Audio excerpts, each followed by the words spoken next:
tardes, Anderson, Jackie, ¿no? Y todos los presentes. Bien, conmigo somos 6, es decir, hay 5 chicos en clase. Bien, ahí tenemos. Hola, Loreli, ¿qué tal? Buenas tardes. Ahí tenemos la nueva narrativa hispanoamericana, chicos. ¿Ya? Muy bien. Ahí con la marca del cachimbo, ¿no? Que nos auspicia. A ver, en este contexto tenemos, pues, ahora, contexto. ¿Qué décadas cubre la nueva narrativa hispanoamericana? Bueno, va desde la década del 20 hasta mediados de la década del 70. Estamos hablando de medio siglo, ¿no? De composiciones narrativas, ¿ya? Principalmente novelas, ¿ya? Década del 20 hasta mediados de la década del 70, ¿no? Es la época de la nueva narrativa hispanoamericana, ¿ya? Que atraviesa 3 etapas, ¿no? La emergente, la de consolidación, la de apogeo. Ahora, hay que recordar que en el siglo XX cada vez es más notoria la penetración del capitalismo norteamericano, ¿ya? Acuérdate aquí en el Perú, ¿no? Durante el segundo gobierno de Leguía, que le arrebata pues el poder a la oligarquía y marca pues con su lema Patria Nueva, ¿no? Un nuevo Perú, sin oligarcas en el poder, ¿no? Porque el poder lo va a tener él, con el auspicio de ¿qué capitalismo? ¿Inglés o norteamericano? ¿Quién hace, ¿no? los auspicios al gobierno de Leguía, al oncenio de Leguía, por ejemplo? Ya ustedes deben estar en condiciones de responder esa pregunta, ¿sí o no? A ver, ¿de dónde viene el capital que apoya el gobierno de Leguía? ¿De Inglaterra, de Alemania, de Francia o de Estados Unidos? Claro, de Norteamérica, ¿sí o no? De Estados Unidos, ¿no? Claro. Incluso se crea el BCR por la penetración, ¿no? De la misión Cumberland, ¿ah? Que venía justamente desde los Estados Unidos. Leguía, ¿quieres plata? Leguía, ¿quieres, no? Que te prestemos dinero. Ya, tienes que cumplir ciertos requisitos. Tienes que crear, pues, un banco, ¿no? Como el Banco Federal de los Estados Unidos, y así surge el BCR para que controle, ¿no? Las finanzas, ¿no? Para que controle, pues, el equilibrio monetario de nuestro país, ¿ya? Si no, no le iban a prestar a Leguía mucho dinero, mucha plata. Bien, pero así como Leguía se instala en el poder aquí en el Perú, en distintos países de Latinoamérica vamos a encontrar diversas dictaduras. Dictaduras que van a terminar defendiendo los intereses económicos, pues, de las empresas transnacionales norteamericanas en el territorio latinoamericano, como la UFC, la United Fruit Company, ¿ya? Que es mencionada en diversas novelas, ¿ah? De esta época. En El Papa Verde de Miguel Ángel Asturias se menciona la United Fruit Company y se menciona pues los estragos que causa, ¿no? En la población y en la sociedad de Guatemala, por ejemplo. Y no hay que olvidar que una novelita que se publicó el año pasado, Mario Vargas Llosa, Tiempos Recios, ¿ya? Su última novela, aborda, ¿no? Cómo la United Fruit Company, la UFC, con el apoyo de la CIA, con el apoyo, ¿no? del Servicio de Inteligencia norteamericano, que tenía como director al famoso Alan Dulles, ¿ya? Que también era representante del grupo de abogados que defendía a la UFC, ¿ya? Terminaron vinculándose para dar un golpe de Estado a Guatemala, porque había un presidente llamado Jacobo Arbenz que trataba de realizar pues una reforma agraria que iba a afectar las posesiones y las propiedades de esa empresa. Y le dieron golpe de Estado y colocaron a un dictador llamado Carlos Castillo Armas para que se convirtiera pues en un presidente títere a favor de los intereses de Norteamérica. Entonces encontramos gobiernos autoritarios, militares, dictatoriales, que están ahí como títeres para defender los intereses de las empresas de Norteamérica, ¿no? De Estados Unidos principalmente. Pues eso es un neocolonialismo, ¿no? Un neocolonialismo donde Estados Unidos ya no necesita enviar a su ejército, ¿no? Sino los ejércitos locales se convierten en garantía, ¿no? Para defender sus empresas e intereses económicos, ¿ya? Muy bien. Se da un golpe de Estado en Guatemala como una manifestación, pues, de lo que acabo de afirmar, ¿ya? Entonces, encontramos que la injerencia de Estados Unidos en la política, en la economía, incluso en la cultura de Latinoamérica cada vez es más intensa. Por eso, cuando estalla la Revolución Cubana, muchos intelectuales aplauden, ¿no?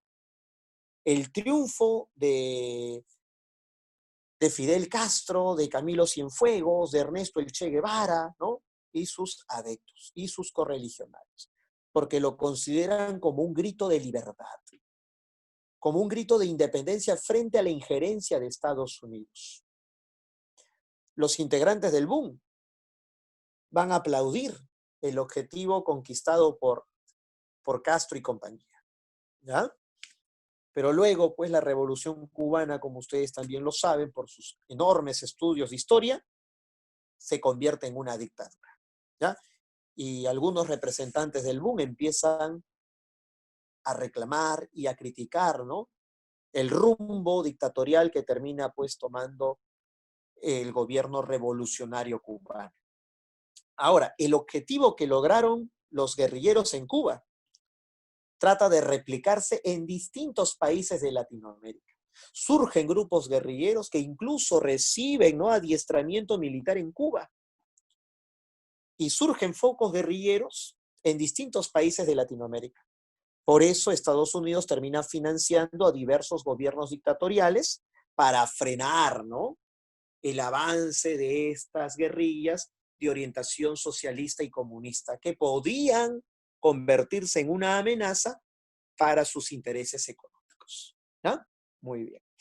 Por eso digo ahí en la parte de abajo, ¿no? Surgimiento y desarrollo de grupos guerrilleros inspirados en el éxito cubano.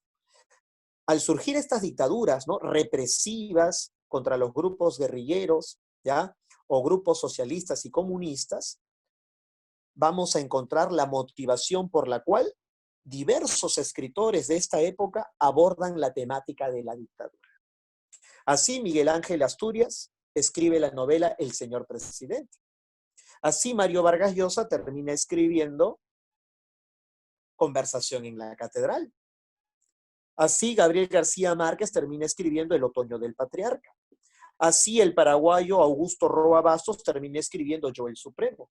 Si hay autores que se interesan por la temática de la dictadura, es porque el contexto así lo demanda, ¿ya? Entonces encontramos que las creaciones literarias novelescas, en este caso, responden a los mecanismos, ¿no?, políticos, históricos y sociales de la época, ¿ya? ¿Se va entendiendo, chicos? ¿Se va comprendiendo? ¿Se va captando? A ver, necesito sus respuestas para poder avanzar. Ya, muy bien, correcto, chicos. ¿Ya? Correcto. Ahora, ¿cuáles son las etapas de la nueva narrativa? A ver, las etapas son las siguientes. La etapa emergente se desarrolla entre 1920 y 1940. Esto equivale a decir toda la década del 20 y toda la década de 1930. ¿Ya? Esas dos décadas marcan el inicio de la nueva narrativa. Es el inicio de la nueva narrativa. La nueva narrativa recién aparece, recién surge. Todavía no es el modelo que domina en la narrativa hispanoamericana. Durante la década del 20 y del 30, el modelo narrativo que dominó, ¿ya?, que tuvo la hegemonía, que tuvo la principal atención del público lector, no fue la nueva narrativa, fue el regionalismo. En algunos manuales de literatura erróneamente dicen, etapa emergente de la nueva narrativa, regionalismo. Falso, falso, es más falso que moneda de 3 soles, chicos. Más falso que te amo para siempre de tu ex. Falso, falso, ¿ya? Recontra falso. El regionalismo es un modelo distinto. La nueva narrativa es otro modelo. La nueva narrativa usa técnicas nuevas, por eso se llama nueva narrativa, ¿ya? En cambio, el regionalismo usa técnicas tradicionales. Piensa en Doña Bárbara, narradora omnisciente, relato lineal. Entonces, una cosa es, compartieron la misma época, y otra cosa muy distinta y falsa, decir, el regionalismo fue la primera etapa de la nueva narrativa, ¿ya? Así que no vayan a cometer ese error, ¿ya? Yo también cuando fui estudiante cometía ese error. Yo dije, el regionalismo se desarrolló, pues, ¿no? En la década de 1920, en la década de 1930, y cuando vi la pizarra de mi profesor que decía, etapa emergente de la nueva narrativa, década del 20, década del 30, es el regionalismo. No, chicos, no es lo mismo, ¿ya? No vayan a confundirse. Conviven, comparten la misma época, pero son modelos distintos, ¿ya? Muy bien. Por ejemplo, La Casa de Cartón de Martín Adán, que se publica en 1928, ¿ya? Ese año interesante, ¿no? Porque ese año también José Carlos Mariátegui publica pues sus 7 ensayos de interpretación de la realidad peruana, ¿no? Sus famosos 7 ensayos, ¿ya? Bien, ese año, 1928, Martín Adán pues publica, ¿no? La Casa de Cartón, ¿ya? Y les pregunto, ¿La Casa de Cartón denuncia la lucha que hay entre el hombre y la naturaleza? ¿Nos denuncia las injusticias que sufre el hombre del campo? No, pues chicos, esta novela se ambienta en la ciudad, se ambienta en un distrito limeño. Y no es la lucha entre el hombre y la naturaleza, no es la denuncia contra las injusticias que los campesinos o indígenas padecen pues en el interior de los países de Latinoamérica, como sí lo hacen diversas novelas regionalistas. Entonces, esta novela es algo completamente distinto a lo que el regionalismo ofreció en su momento. ¿Ya? La Casa de Cartón nos da a conocer a través de un lenguaje sumamente poético, a través de un lenguaje cargado de metáforas, a veces difíciles de entender o herméticas, ¿ya? Las impresiones que el narrador nos comparte acerca del paisaje y de distintos personajes, principalmente femeninos. Martín Adán, cuyo nombre verdadero fue Rafael de la Fuente Benavides, escribió esta novela entre los 16 y los 19 años. A los 20 años se atrevió a publicarla, ¿ya? Bajo el influjo, bajo, ¿no?, el consejo de Luis Alberto Sánchez y de José Carlos Mariátegui. Es una joyita literaria de un adolescente. Y el adolescente está descubriendo, ¿no?, el despertar sexual. Por eso la mayoría de personajes a los que describe son femeninos, porque en la adolescencia y en esa temprana juventud hay un descubrir del otro sexo, hay un descubrir, ¿no?, del otro género que nos resulta atractivo.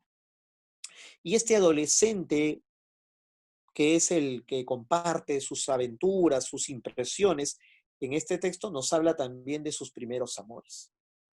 Nos habla de su primer amor, una niña fea, dice. Su segundo amor fue una niña llorona que siempre paraba abrazada a su muñeca.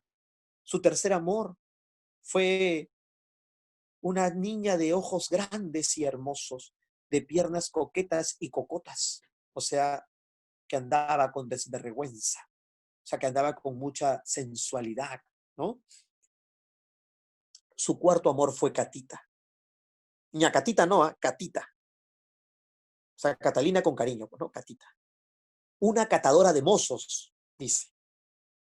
Catadora de mozos. A ver, ¿qué entienden chicos chukis? Les iba a decir chukis.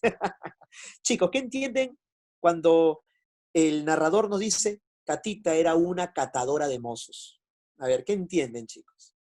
Tienen que pensar primero, pues, en qué significa catar, ¿no? ¿Qué hace un catador? ¿No? A ver, chicos, yo sé que ustedes son bravos, o sea, ustedes entienden en una nomás.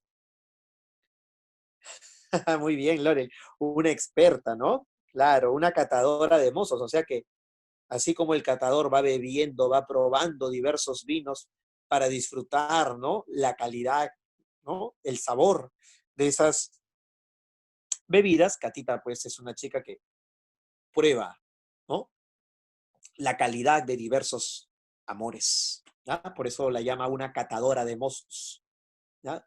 Lo que ahora pues en nuestro entorno se conoce con otras expresiones, ¿ya? Se dan cuenta que Martín Adán cuida el lenguaje, ¿no? Cuida, ¿no? Sus palabras, trata de ser pulido en los términos empleados. No es vulgar para nada, no usa groserías, mucho menos pues un lenguaje coprolálico. Su quinto amor, dice, una niña sucia con la que casi pequé a orillas del mar. Pero no la llama sucia por su falta de higiene, sino por su carácter transgresor del pudor o de las formas moralmente aceptadas. Es decir, una chica pues que se comportaba de una manera distinta, ¿no? A las chicas consideradas santas o ingenuas. Por eso dice, ¿no? Mi quinto amor fue una chica sucia, ¿no? Con la que casi pequé en el mar. O sea, con ella no solo hubo besos y abrazos, hubo algo más, ¿no? Muy bien. Entonces, como pueden darse cuenta, en esta novelita, donde no existe un argumento, ¿ah? Son estampas, es decir, chispazos donde el narrador va compartiendo sus impresiones, sus distintas emociones. Entonces rompe con la estructura tradicional de una novela, pues, ¿ya? Eso viene a ser lo innovador de La Casa de Cartón. Incluso es una novela donde aparecen poemas, poemas Underwood, incluso, ¿no? Se titula El medio del texto, ¿ya? Entonces rompe, ¿no? Con los esquemas narrativos o novelescos de la época, ¿ya? Por eso es una etapa emergente, recién va surgiendo, ¿no? Recién va apareciendo. Luego llegamos a la etapa de la consolidación. En esta etapa, la nueva narrativa desplaza al regionalismo. Empieza a tener más éxito que las obras regionalistas, pero es un éxito local, no es un éxito internacional. Ese éxito internacional y mundial se llegará en el último periodo, en el periodo del apogeo, en el periodo del boom, ¿ya? Muy bien. Esta etapa cubre toda la década del 40 y toda la década del 50, es decir, desde el año 1940 hasta el año 1960, ¿ya? Muy bien. Hay un dominio de las nuevas modalidades narrativas, o sea, se domina el monólogo interior, el flashback, la perspectiva múltiple, se dominan las técnicas de vanguardia. Y ese dominio hace que los autores se sientan más confiados en crear obras más extensas, más largas, a diferencia de las obras novelescas de las décadas anteriores, que solían ser mucho más breves porque los autores no se sentían todavía cómodos en el empleo de aquellas nuevas modalidades narrativas, ¿ya? Si la experimentación lingüística se desarrolló en la poesía, la narrativa también lo va a llevar a cabo. Así se crean nuevas palabras en el terreno de la narrativa. Uno de los cuentos más famosos de Borges se titula Tlön Uqbar Orbis Tertius. Y encontramos palabras novedosas como Tlön y como Uqbar. Palabras que hacen referencias a una región y a un planeta inventados por una sociedad de intelectuales, según reza pues el texto de Jorge Luis Borges. Entonces, la capacidad expresiva de nuestro idioma se maximiza. Se enriquece nuestro idioma, se enriquece nuestra lengua por la capacidad imaginativa de los autores al darle al lenguaje castellano nuevos significantes, ¿ya? Se sigue experimentando con el lenguaje. No olvides que incluso en la siguiente época, me refiero a la época del boom, a la época del apogeo, Julio Cortázar en su novela Rayuela termina inventando un idioma, ¿no? Que solo lo entienden o lo pueden comprender los amantes que son referidos en dicha novela, ¿no? Una lengua conocida como híglico, una lengua que rompe, ¿no? Eh, esa relación significante-significado. Son significantes sin significados. Es el lector quien a medida que va leyendo va construyendo o reconstruyendo el mensaje que esas palabras intentan transmitir, ¿no? Entonces se experimenta con el lenguaje. Se buscan también en la narrativa nuevas formas de expresión, ¿ya? Muy bien. Hay cosmopolitismo porque están atentos a las novedades narrativas, a las nuevas técnicas narrativas que se producen en Estados Unidos, como la perspectiva múltiple de William Faulkner, el monólogo interior de James Joyce, ¿ya? O el flashback trabajado por Marcel Proust, por ejemplo. Entonces están atentos, ¿no?, a las novedades, a las nuevas técnicas que se van llevando a cabo en el mundo de la narrativa, tanto en Estados Unidos como en Europa. Están atentos, pues, ¿no?, a las novedades del mundo. Y se da una transculturación literaria. Profe, ¿qué viene a ser la transculturación literaria? He mencionado que las técnicas narrativas modernas, flashback, monólogo interior, perspectiva múltiple, no nacen aquí. No nacen en Perú, en Chile, en México, en Colombia, en Argentina. Nacen en Estados Unidos, surgen en Europa. Pero esas técnicas se emplean para recrear mitos, creencias, tradiciones propias de Hispanoamérica. Entonces se logra una fusión, pues, de lo extranjero con lo propio, de lo foráneo con lo autóctono. A eso se le llama transculturación literaria. Por ejemplo, no son los narradores de Hispanoamérica los que rompen la secuencia lineal de un relato. Son los narradores europeos quienes rompen la secuencia lineal del relato. En la novela 100 años de soledad, la historia no sigue una secuencia lineal, no sigue una secuencia ordenada, es una secuencia fragmentada. Los que han leído esta novela muchas veces han tenido que regresar sobre sus páginas para tratar de comprender el orden que la novela no posee. Porque quien le da el orden a esa novela es el lector. La novela ni siquiera empieza por el comienzo. La novela empieza cuando muchos eventos ya ocurrieron. Y recién en los capítulos posteriores empieza, pues, a dársenos alguna información que nos aproxima al orden que debe tener la novela. Entonces, esta novela no sigue un orden lineal. La novela tiene un orden fragmentario, como si fuera un rompecabezas que el lector debe, ¿no?, digamos, hacer encajar. Ya, esa técnica no nace aquí en Hispanoamérica. Esa técnica no la inventa Gabriel García Márquez. Pero ¿qué hay en esa novela? Hay una referencia al tiempo cíclico, hay una referencia al tiempo circular. Y si ustedes están atentos a esa novela, se darán cuenta que los personajes José Arcadio y Aureliano se repiten una y otra vez. Y esto despierta, pues, la idea de que el tiempo es cíclico, de que el tiempo es circular. Lo que hizo José Arcadio, fundador de Macondo, sus grandes empresas, sus grandes aventuras, las tratará de realizar, de llevar a cabo su bisnieto. José Arcadio II tratará de hacer lo mismo. Por eso, la bisabuela Úrsula Iguarán dice, al ver las aventuras, las empresas y los proyectos de su bisnieto, esto yo ya me lo conozco, ya sé cómo empieza y cómo termina. Piensen, los pueblos aborígenes, los pueblos autóctonos de América, los pueblos amerindios, ¿a qué se dedicaban principalmente? A la agricultura, profesor. Perfecto, a la agricultura, a la cosecha, ¿no?, al cultivo de las tierras. Y para estas culturas lo que se siembra se cosecha. La siembra luego se convierte en fruto.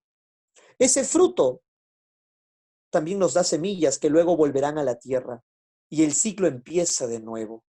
Entonces, en 100 años de soledad encontramos técnicas novedosas como romper, ¿no?, la secuencia lineal del relato. Pero esa técnica nos permite conocer una impresión mítica del tiempo, una percepción mítica del tiempo. Y esa percepción mítica del tiempo es una referencia a la cosmovisión que del tiempo tenían los antiguos pueblos aborígenes de América. Entonces encontramos en esa novela tradiciones, mitos, creencias, nacidas en nuestras tierras, nacidas en Latinoamérica, pero que terminan fusionándose con técnicas que han llegado del extranjero. A eso se le llama transculturación literaria. ¿Se entiende, chicos? ¿Se comprende?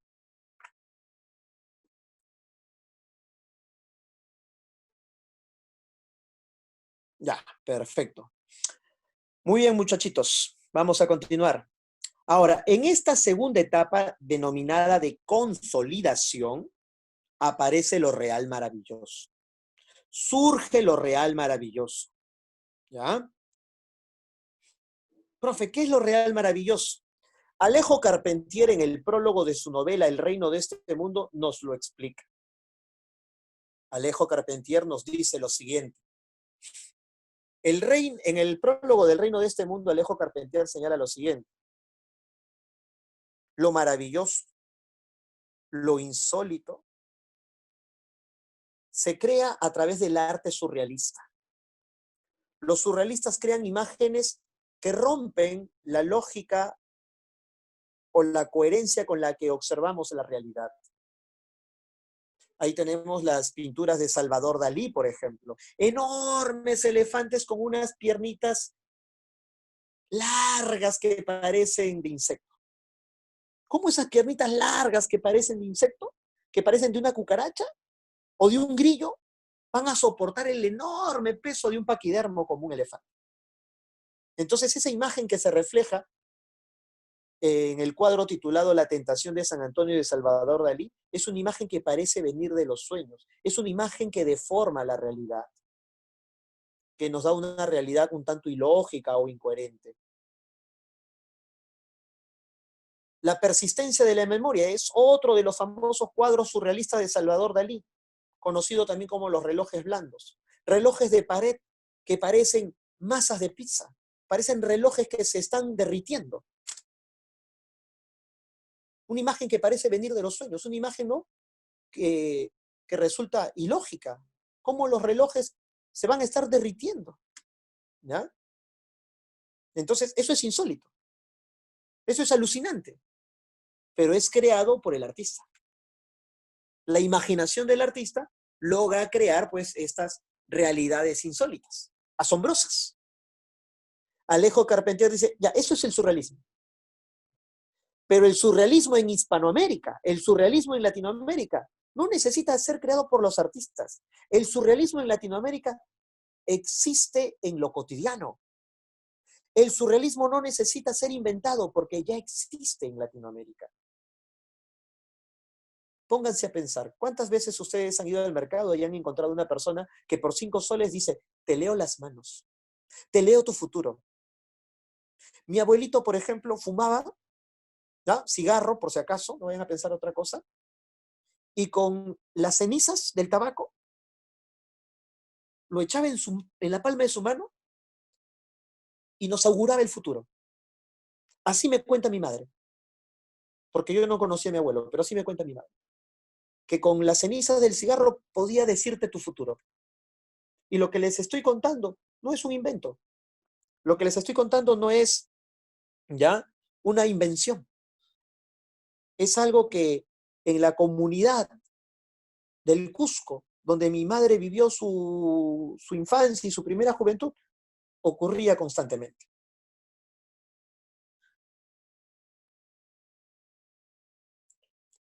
García Lorca le dedicó una oda a Dalí, ¿sí? Fueron pues casi amantes, ¿no? Digo casi amantes porque no llegaron a serlo, pero sí hubo pues una relación muy cercana, muy próxima entre los dos, ¿ya? Y Dalí también se sintió admirado de que García Lorca lo haya deseado en muchas ocasiones. Hay cartas que revelan que García Lorca pues lo invitó a pasar vacaciones en una casa de playa, a la cual pues Dalí no asistió, ¿no?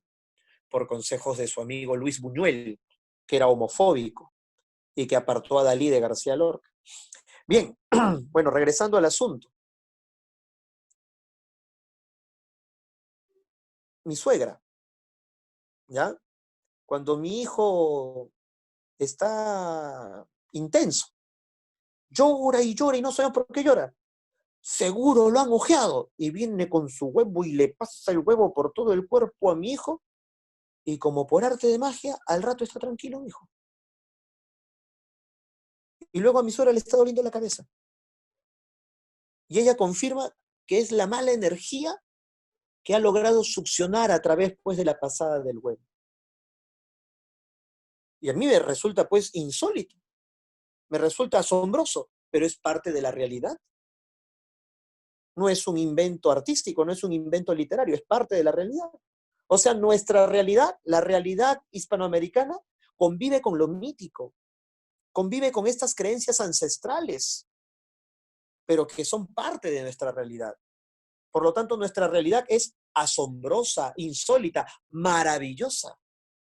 Por eso a este estilo, Carpentier lo define como lo real, maravilloso. ¿Se entiende, chicos, o no?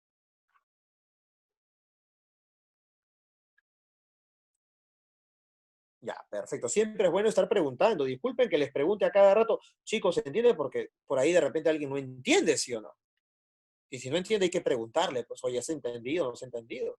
Siempre hay que preguntar, ¿verdad? Siempre hay que consultar. Yo soy medio espeso, creo ya. A cada rato pregunto, ¿has entendido? ¿Has entendido? Me interesa que aprenda, ¿ya? Muy bien. Profe, ¿es lo mismo el realismo mágico? Para tu examen de admisión, sí. Pero si tú quieres profundizar, ¿ya? Pero si tú quieres profundizar, no es lo mismo, ¿ya? Para tu examen de admisión, real maravilloso y realismo mágico es lo mismo, ¿ah? Pero si tú quieres profundizar entre estos dos conceptos, te darás cuenta que hay diferencias. Ahora te voy a explicar. Con otro ejemplo para que se entienda mejor, ¿ya? Chicos, si se corta la transmisión, ya saben, le dan clic al enlace que se ha compartido, ¿ya? Y continuamos, ¿ya? Continuamos. No se preocupen, seguimos nosotros nadie nos para el día de hoy, ¿ya? Nosotros seguimos nomás, ¿ya? Nadie nos para. Bien, como les iba diciendo, chicos, en la novela El reino de este mundo, Alejo Carpentier nos cuenta acerca de un esclavo llamado Macandal, ¿ya? Este esclavo se convierte en un Ougán. Profe, ¿qué es un Ougán? Un Ougán es un sacerdote vudú. Así como existe la religión católica, los esclavos que fueron traídos de el África en la época de la colonia, venían también con sus creencias y con su religión. Y una de esas religiones que llegó con los esclavos fue la religión vudú, una religión animista, una religión que considera que los elementos, ¿ya?, de la naturaleza están controlados por deidades, por dioses. Y el sacerdote, el Ougán, es el intermediario entre los hombres y aquellas deidades que gobiernan sobre los elementos de la naturaleza. Te pregunto, ¿algo similar no es el sacerdote católico? Cuando hay un temblor, un terremoto, no le están rezando a Diosito para que supuestamente que Él controla todos los elementos, todos los fenómenos que pueden incidir en la vida humana y en el mundo para que aplaque o calme su ira. Pues eso es maravilloso, pues chicos. Y es parte de nuestra realidad, ¿o no? Y muchas personas creen que eso es cierto. Muchas personas creen que orando Diosito va a influir en su vida y va a cambiar su suerte. Ya, pues eso es maravilloso. Es insólito, pero es parte de nuestra realidad. Y en la novela El reino de este mundo, Macandal es un esclavo que tiene la condición de Ugán, condición de sacerdote, y por lo tanto se comunica con las deidades que gobiernan sobre los elementos de la naturaleza. Y los seguidores de Macandal, los esclavos que creen en sus capacidades, que creen en su poder, están convencidos de que él puede transformarse en cualquier animal, sea insecto, sea ave, sea reptil, sea mamífero. Y están convencidos de que él tiene ese poder. Así como los católicos están convencidos de que el cura tiene la capacidad o el poder de comunicarse con Dios. Entonces, esa visión, ¿no?, que los adeptos, que los seguidores, que los fieles de Macandal tienen, es una visión maravillosa, asombrosa, insólita, pero que fue parte de la realidad de Latinoamérica. Porque ese personaje que acabo de mencionar no solo aparece en las páginas de la novela El reino de este mundo, es un personaje tan histórico como Túpac Amaru o José Olaya, que lucharon por la independencia del Perú. De la misma manera, pues, como como Macandá lo hizo para luchar y obtener así la independencia de la población negra de Haití, del yugo o del poder francés. Ahora sí me entiendes, a ver, me pregunto. Ahora sí me entiendes, Milagros. ¿Me captas la idea? Milagros está con nosotros. Ah, ya, muy bien.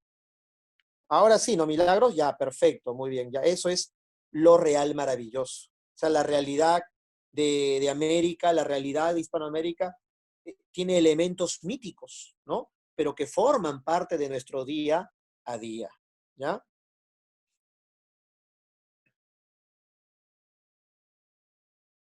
Claro, ¿no? Claro, es una referencia muy, muy interesante, ¿no?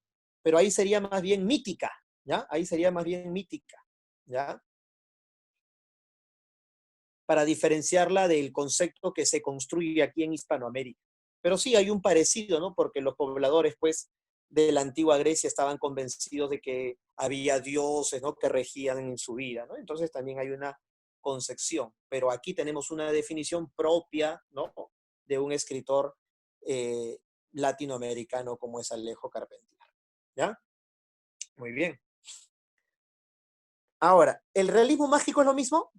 No es lo mismo el realismo mágico. Se parecen, pero no es lo mismo. Ojo, ¿ah? Se parecen, pero no es lo mismo. Un ejemplo, en la novela, ¿ya? En la novela Cien años de soledad, José Arcadio, en el taller de su casa, está buscando hallar la piedra filosofal, como los alquimistas de la época medieval. Y mientras buscaba, ¿no? La piedra filosofal para convertir cualquier metal en oro, cansado de su trabajo, ¿no? Agotador, decide abrir las ventanas de su taller para mirar hacia la calle y despejarse un poco. Y ve pasar a los niños de la población, a los niños de la comunidad, a los niños de Macondo, deslizarse por las calles sobre alfombras voladoras. Te pregunto, ¿eso ha ocurrido en la historia? ¿Eso es real? No, pues ya eso es un invento ya de la imaginación de García Márquez. Ese accionar insólito de los muchachos que vuelan, ¿no? Sobre alfombras es literario, es imaginación pura, es arte. Pero dentro del contexto de la novela, los personajes lo asumen o lo asimilan como algo normal o cotidiano, ¿ya? Como si en vez de estar desplazándose por alfombras voladoras, nosotros viéramos pues a los muchachitos, a los adolescentes deslizarse pues no sé, patinetas, ¿no? Skate o una motocicleta, ¿ya? Entonces, lo mágico